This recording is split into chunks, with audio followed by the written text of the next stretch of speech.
أعوذ بالله من الشيطان الرجيم بسم الله الرحمن الرحيم يا أيها الناس اعبدوا ربكم الذي خلقكم والذين من قبلكم لعلكم تتقون الذي جعل لكم الأرض فراشا والسماء بناء وأنزل من السماء ماء فأخرج به من الثمرات رزقا لكم فلا تجعلوا لله أندادا وأنتم تعلمون یا ایہا الناس، اے لوگو، اعبدوا ربکم، عبادت کرو تم ربکم، اپنے رب کی، الذی خلقکم، جس نے تم کو پیدا کیا، والذین من قبلکم، اور جس نے تم سے پہلے لوگوں کو پیدا کیا، لعلکم تتقون، تاکہ تم آگ سے بچ سکو، جہنم سے بچ سکو۔ اب یہاں پر بندوں کو حکم دیا اعبدو، عبادت کا جو لفظ ہے یہ عبد سے نکلا ہے، اور عبد کہتے ہیں غلام کو۔ تو غلام اور آقا، یہ دو بندوں کا آپس میں تعلق ہوتا ہے کہ ایک مالک ہوتا ہے اور ایک مملوک ہوتا ہے۔ غلام یہ مملوک ہے، اور جو آقا ہے وہ مالک ہے۔ اب آقا نے صرف قیمت ادا کی ہے، اس مملوک کی قیمت ادا کی ہے بس، تو گویا کہ ان کا تعلق ایسا بن گیا کہ اب وہ جو آقا ہے جہاں چاہے اس کو بیچ دے، جس قدر وہ کام اس کے بس میں ہے جو مرضی کام اس سے لے۔ تو اللہ تعالیٰ نے یہاں عبادت کا لفظ استعمال کیا، گویا کہ یہاں پر بھی دو شخصیات ہیں، دو ہستیاں ہیں، ایک بندے کی ذات ہے اور ایک اللہ تعالیٰ کی ذات ہے، ایک عابد اور ایک معبود۔ گویا کہ اللہ تعالیٰ کے ساتھ تعلق کیا قائم کرنا ہے کہ عابد اور معبود کا، کہ اللہ کے علاوہ کسی اور کی عبادت نہ ہو۔ وجہ یہ ہے کہ وہاں پر آقا نے کیا دی تھی؟ صرف قیمت دی تھی نا، اور یہاں پر اللہ تعالیٰ نے کیا دیا؟ بندے کو ایک اس کا وجود دیا ہے۔ الذی خلقکم، بندے کو اس کی ذات عطا کی ہے۔ وہاں صرف قیمت دی تھی تو وہاں یہ دنیا کے احکامات کے اندر ایسا ہو گیا کہ جیسا آقا چاہے ویسے ہی گھما دے۔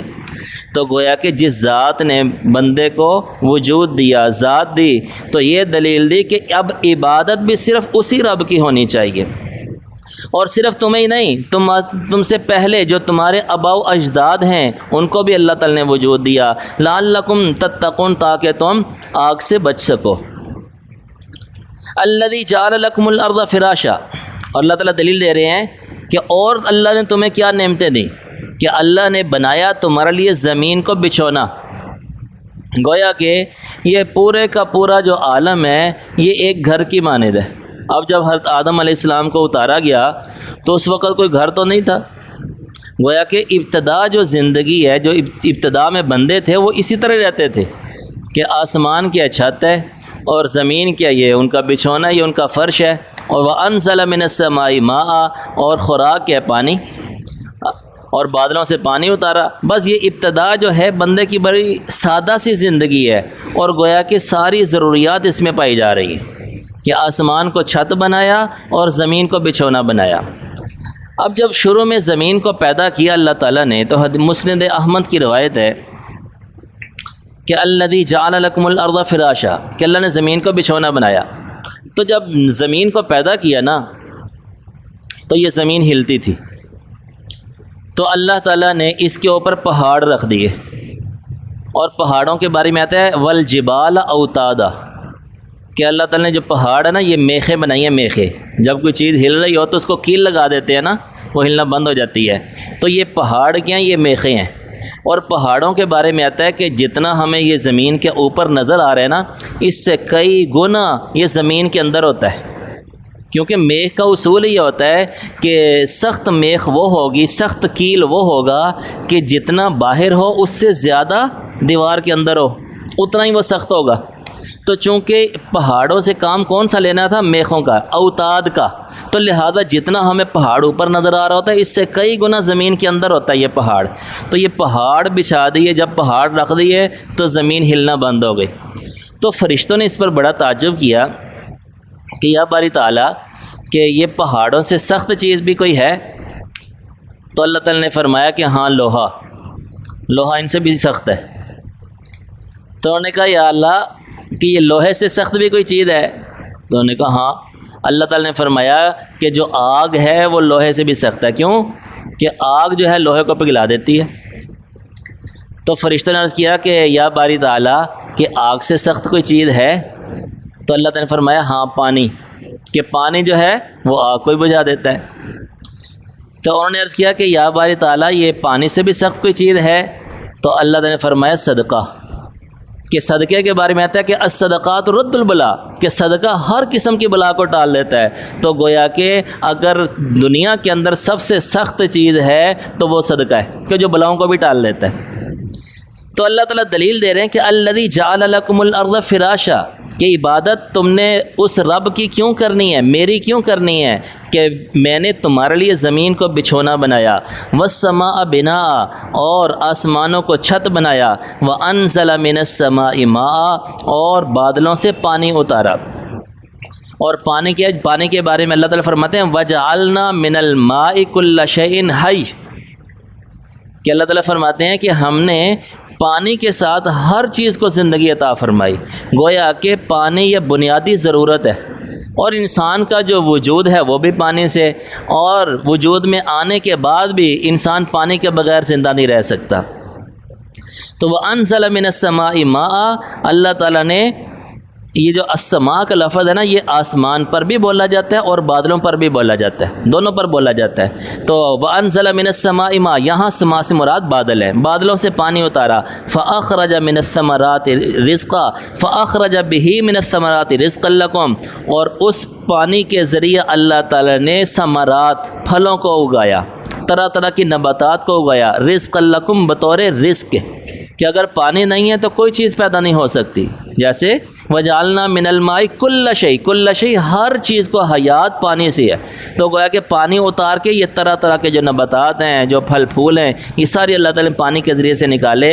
اب آگے جو اللہ تعالیٰ فرما رہے ہیں نا، یہ ساری نعمتیں گنوانے کے بعد کہ عبادت رب کی کرنی ہے، اب اتنی نعمتیں اللہ نے دیا کہ تمہیں وجود دیا، تم سے پہلے لوگوں کو جو تمہارے آباء و اجداد ہیں ان کو اللہ تعالیٰ نے پیدا کیا، اور اسی طرح اللہ تعالیٰ نے زمین کو تمہارے لیے بچھونا بنایا، آسمان کو چھت بنایا، اور بادلوں سے پانی اتارا، اور پانی کے ذریعے سے طرح طرح کے نباتات تو تمہاری رزق کے لیے اتارے. تو اب نتیجہ یہ نکلا کہ فلا تجعلوا للہ اندادا، کہ اللہ تعالیٰ کے لیے ند نہ بناؤ، اللہ تعالیٰ کا شریک نہ ٹھہراؤ، کہ کھاؤ کسی کا اور عبادت کسی کا کرو، کھاؤ کسی کا گاؤ کسی کا. تو گویا کہ اللہ تعالیٰ کی عبادت میں کسی کو شریک نہیں کرنا، یہ اللہ تعالیٰ کو پسند نہیں ہے. اب شرک کیا ہوتا ہے؟ کہ اللہ تعالیٰ کی ذات اور صفات میں کسی کو شریک کرنا، اللہ تعالیٰ کی ذات اور صفات میں کسی کو شریک کرنا. کہ الیاذ باللہ اگر کوئی بندہ کہتا ہے کہ معبود ایک نہیں یا کئی ہیں، کئی ذاتیں ہیں، تو یہ بھی شرک ہے. اور اگر اللہ تعالیٰ کی صفات بندہ کسی اور کو دے دے تو یہ بھی شرک ہے، یہ بھی ند ہے. کہ جیسے جناب یہاں بیٹھ کر کوئی پکار رہا ہے، اب اللہ تعالیٰ ہر پکار کو سنتے ہیں، سمیع اور بصیر اللہ تعالیٰ ہیں، ذرے ذرے کو اللہ تعالیٰ دیکھ رہے ہیں، اور ہر شے کی اللہ تعالیٰ سن رہے ہیں. اب یہ صفت بندہ کسی اور کو دے دے، کسی اور پیر فقیر کو، کسی نبی کو بھی دے دے، تو گویا کہ یہ اللہ تعالیٰ کا ند بنا دیا. یہ صرف اور صرف خاصہ ہے کہ دور سے پکار سننا، دور سے دیکھنا، یہ اللہ تعالیٰ ہی دیکھ سکتے ہیں، اللہ تعالیٰ ہی سن سکتے ہیں. اللہ کے علاوہ کسی اور کے پاس یہ طاقت نہیں ہے. اگر کسی اور کو طاقت دے دی تو گویا کہ بندوں نے اللہ کا شریک بنا دیا.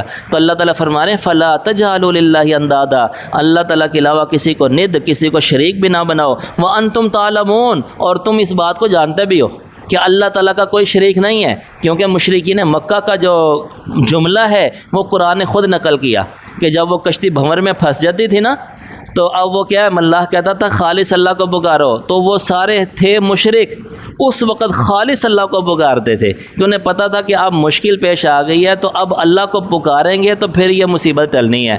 تو اللہ تعالیٰ فرما رہے ہیں وَأَنْتُمْ تَعْلَمُونَ، تم جانتے بھی ہو کہ اللہ تعالیٰ کا کوئی شریک نہیں ہے۔ اللہ تعالیٰ قرآن پاک کا صحیح فہم عطا فرمائے۔